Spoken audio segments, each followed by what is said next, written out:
I woke up that morning expecting the crisp winter air, the smell of fresh pine, and the satisfaction of building a roaring fire in my living room. Instead, I was met with an empty space where my neatly stacked firewood had been the night before. At first, I thought maybe I was losing my mind had I miscalculated how much I had left. But no, just yesterday I had spent in our stacking it perfectly, making sure it was dry and ready for the season. Now it was just gone.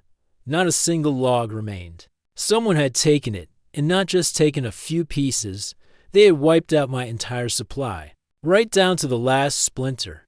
Annoyance turned to suspicion as I stomped back inside and pulled up the footage from my security camera. If some desperate raccoon had developed a new taste for firewood, I wanted to see it for myself. But what I saw on the screen was something far worse.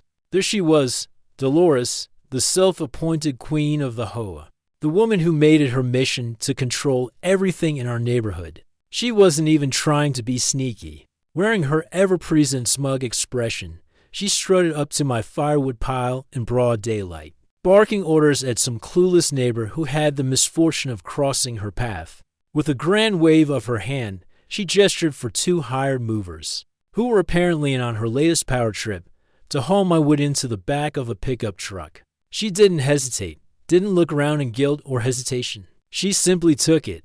I felt a mixture of disbelief and fury settle into my bones. She hadn't even tried to hide it. No note, no explanation, no warning. She had just decided on her own that my firewood now belonged to the Hoa. And the worst part?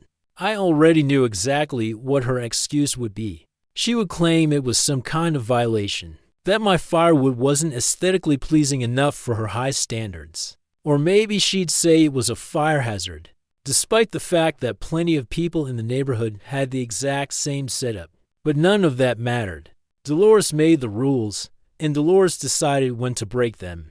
Fueled by indignation, I stormed down the street, straight to her house. She had, of course, decorated it to look like the Hoa headquarters, complete with an unnecessary American flag display and a mailbox so pristine it looked like it had been polished that morning. I barely had to knock before she swung the door open, already looking irritated, as if she had expected my visit and considered it an inconvenience. Before I could even get a word out, she put on her fake customer service smile. "Oh, Eugene, good morning. What a surprise. What can I do for you?" "You can start by explaining why you stole my firewood," I said, crossing my arms. She had the audacity to scoff. "Stole, Eugene? That's a rather strong word, don't you think? I merely repurposed it for the good of the community." I narrowed my eyes. "Repurposed it? Dolores, that was my firewood. I paid for it. I stacked it, and now it's gone." Dolores tilted her head as if she were speaking to a particularly slow child. "Eugene, you know as well as I do that the Hoa has certain standards. Your firewood was unsightly. It was stacked in a way that, frankly, did not match the aesthetic harmony of the neighborhood. I was doing you a favor by removing it." I gritted my teeth. "Dolores, it was stacked in my backyard. Nobody could even see it." She waved a dismissive hand. "That's not the point. The Hoa annual bonfire is coming up, and we needed extra firewood. Your pile was the closest and most convenient." I let out a humorless laugh. "So you're telling me you just helped yourself to my firewood because it was convenient for you?" Dolores sighed, clearly already bored with this conversation. "Oh, Eugene, it's just firewood. I don't see why you're making such a fuss. You can always get more." I clenched my fists, forcing myself to stay calm. Dolores had a way of making everyone feel like they were the crazy ones, like their perfectly reasonable anger was irrational. But I wasn't going to let her gaslight me into thinking I was overreacting. "Fine," I said, stepping back.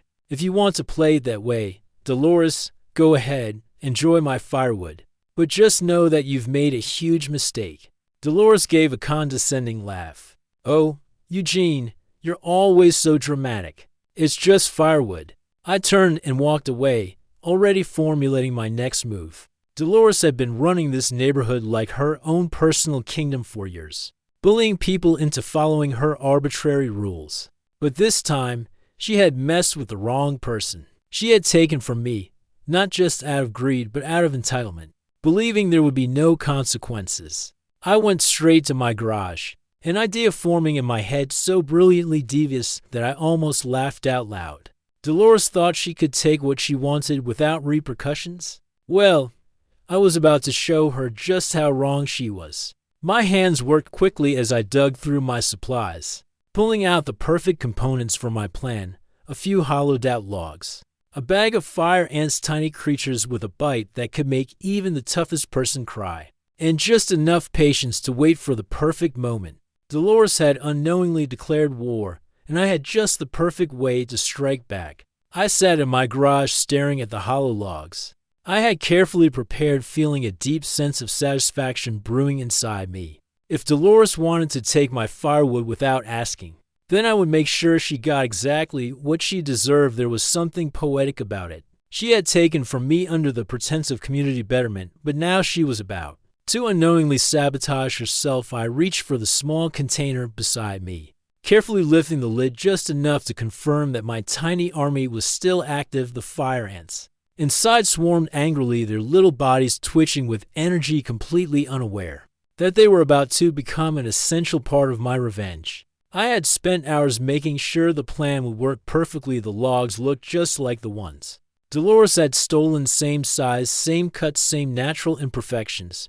But these were different. Each log had been hollowed out with small entry points carved just deep enough to allow the ants to nest inside. I had tested a few to make sure they wouldn't escape until they were exposed to the heat of the fire. As soon as the logs started to burn, the ants would panic, swarming in every direction. And that was when the real fun would begin. The vision played out in my mind like a masterpiece: Dolores standing in front of the whole neighborhood, smug as ever, tossing my generous contribution into the flames, completely unaware of what was coming next. Next, I stacked the logs neatly in a pile near the side of my garage, making it look as though I had simply gone out and replaced my stolen firewood.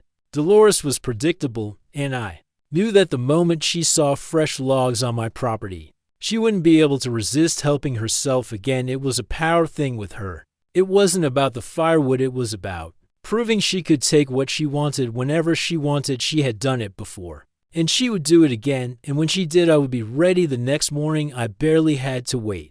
Just as I was finishing my coffee, I glanced out the window and saw her standing at the edge of my yard, hands on her hips, her signature scowl locked onto my neatly stacked logs. She didn't even hesitate. With the same audacity as before, she marched over, waving for her hired movers, directing them to load the wood into her truck as if she were conducting a symphony. I could hear her self-important voice even from inside my house, barking orders about how this was necessary for the whole event. I leaned back, smiling to myself as they drove away. Everything was set now. All I had to do was wait. That evening, the neighborhood gathered at the Ho's annual bonfire event. Dolores, as expected, stood front and center, basking in the attention of the residents. She had a microphone in hand, her voice ringing through the crowd as she went on and on about bringing the community together and sacrificing her own time to ensure a wonderful event for everyone. She was soaking up the admiration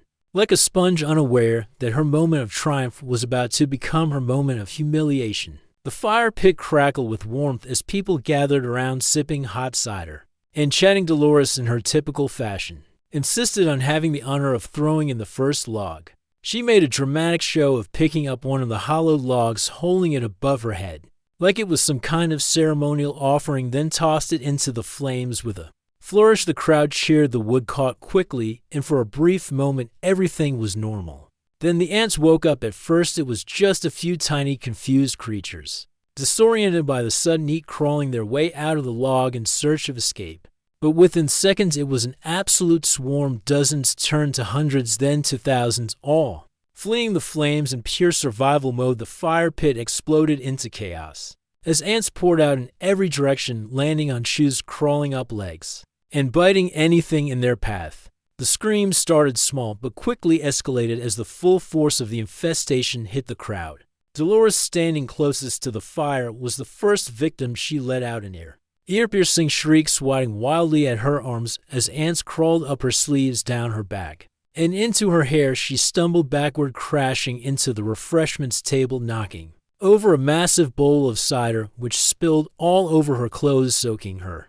Just as the ants really started to bite, the panic spread like wildfire. People jumped from their seats, toppling chairs, knocking over tables, tripping over one another. In their desperate attempt to escape the growing wave of ants, someone knocked over a plate of marshmallows which promptly stuck to Dolores' cider-soaked clothes, turning her into a human sticky trap. For the frenzied insects, she thrashed and spun in circles, screaming about fire hazards and bioterrorism, while the entire neighborhood looked on in shock. The Ho vice president, an elderly woman named Bernice, was the first to regain her composure. "Somebody help her," she shouted, but nobody was brave enough to get close. Dolores, still flailing, tripped over a fallen chair and landed face first into the remains of the marshmallow station. When she sat up, her face was plastered with melted marshmallow, her hair a tangled mess of sugar and fire, and the scene was so ridiculous, so utterly perfect, that I had to bite my lip to keep from laughing. The ants were still going strong, and Dolores, realizing she was getting no immediate help, made the only decision she could. She ran.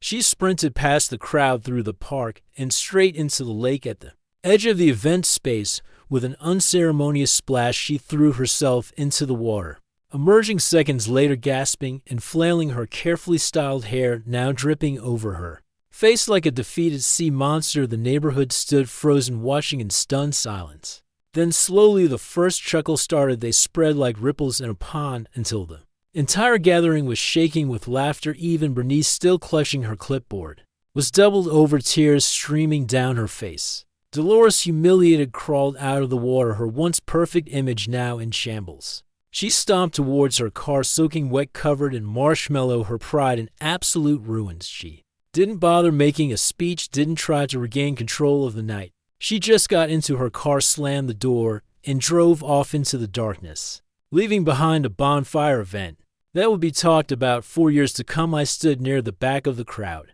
sipping my cider, enjoying every second of it. Dolores had finally faced the consequences of her entitlement, and the best part, she had done it to herself. As I turned to leave, a few neighbors caught my eye, giving me knowing looks. They didn't say anything, but their smirks said enough. They knew I had something to do with this, but none of them would ever say a word.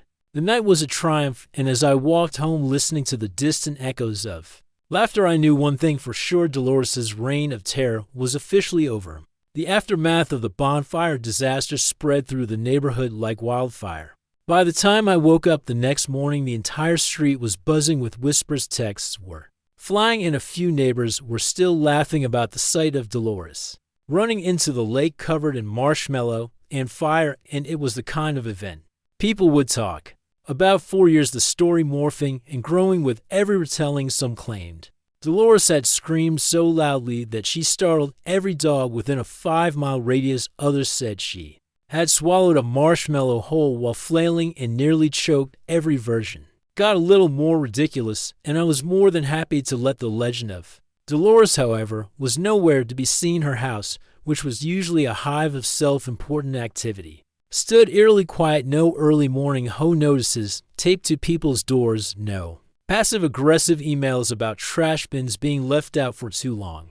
It was as if the queen had abandoned her throne. I figured she was licking her wounds, plotting her next power move, trying to find a way to spin the story so that she wasn't the villain that was Dolores' way. She never admitted defeat, never backed down, no matter how obvious it was that she had lost. By the afternoon, the first official sign of Dolores' attempt at damage control appeared in the form of an email subject line: urgent Hoa meeting attendance mandatory. The wording was as dramatic as ever, full of phrases like gross misconduct, serious safety violations, and threats to neighborhood stability if it was clear she intended to frame herself as the victim, to convince everyone that the bonfire disaster had been an act of sabotage against her personally. I almost felt bad for her. Almost. The meeting was held in the community center, and by the time I arrived, the room was packed. People were crammed into chairs, standing along the walls, all murmuring amongst themselves. A few turned and gave me knowing smirks as I walked in, their eyes twinkling with barely contained amusement. Dolores was already seated at the front, looking uncharacteristically disheveled. Gone was her usual prim and proper composure. Her hair was still a little frizzy from its unfortunate dip in the lake, and her expression was tight with frustration. She was trying to maintain control, but she had lost something important. The night before her authority, she cleared her throat, attempting to regain her usual air of superiority. Thank you all for coming on such short notice, she began, her voice a little too sharp. A little too forced. We have a very serious issue to address today. Last night's bonfire event was a disaster. A disgrace to our community, and it was all due to a deliberate act of vandalism. A few scattered chuckles rippled through the crowd, but Dolores ignored them, pressing on someone. She continued, her eyes scanning the room, lingering on me for a second too long. Intentionally tampered with the firewood. That person put hazardous insect-infested logs into the pile, causing chaos, injury, and reputational damage to the Hoy. This is an attack on our very way of life, and I demand that the responsible party be held accountable. She paused for dramatic effect, expecting a wave of agreement. Instead, the room remained awkwardly silent. A few people exchanged glances, and then from the back someone snickered. Dolores's jaw tightened. Bernice, the Hoa vice president, finally spoke up, her voice slow and measured. Dolores, before we start throwing around accusations, maybe we should discuss the real issue here, like how the firewood got there in the first place. Dolores blinked, caught off guard. What do you mean? She asked, her tone suddenly defensive. Bernice leaned forward, clasping her hands together. Well, correct me if I'm wrong, but didn't you take that firewood from Eugene's property without his permission? A ripple of murmurs swept through the crowd. Dolores's face twitched, but she forced out a laugh. Oh, please. It was for the benefit of the community. His firewood was in violation of aesthetic standards. Bernice raised an eyebrow. You mean the same aesthetic standards that don't actually exist in the Hoa guidelines? Dolores stiffened, her carefully constructed argument crumbling. I was acting in the best interest of another voice cut in, this time from old Mortimer, one of the longest-standing residents. Dolores, you stole that man's firewood, then you threw it into the bonfire in front of the whole neighborhood, and now you're mad because it backfired on you. Sounds like karma to me. Laughter erupted louder this time. Dolores's face flushed deep red, her composure slipping by the second. She had spent years bullying people, twisting rules to suit her needs, acting as if she was above everyone else. But now the spell was broken. People weren't afraid of her anymore. They were openly mocking her, questioning her authority. And she knew it. I moved to have a vote, Bernice announced, cutting through the noise. A vote to remove Dolores from her position as Hoa president. The room went silent for a moment, then erupted into a flurry of voices. People were nodding, whispering in agreement, while Dolores's face twisted in horror. You can't be serious, she sputtered, rising to her feet. I have dedicated years to this community. I have made sacrifices. You stole firewood, ruined the bonfire, and nearly started a neighborhood riot. Someone called from the back. You fine people for having garden gnomes. Another added, you wrote me up for leaving my porch light on too late. A woman chimed in, you banned lemonade stands. A kid shouted, and that was the final straw. The room erupted in boos, people shaking their heads, laughing, calling for the vote to be taken immediately. Bernice, barely containing her smile, stood up, all in favor of removing Dolores from her position. Hands shot up across the room. More than half, more than enough. Dolores's mouth opened and closed like a fish gasping for air. She turned to the crowd, desperate, trying to salvage her last shred of control. You're making a mistake. You need me. This community needs me. But nobody was listening. The vote had been cast. It was over. Dolores let out an inhuman noise, a mixture of frustration and disbelief, and stormed out of the community center the moment the door slammed shut behind her.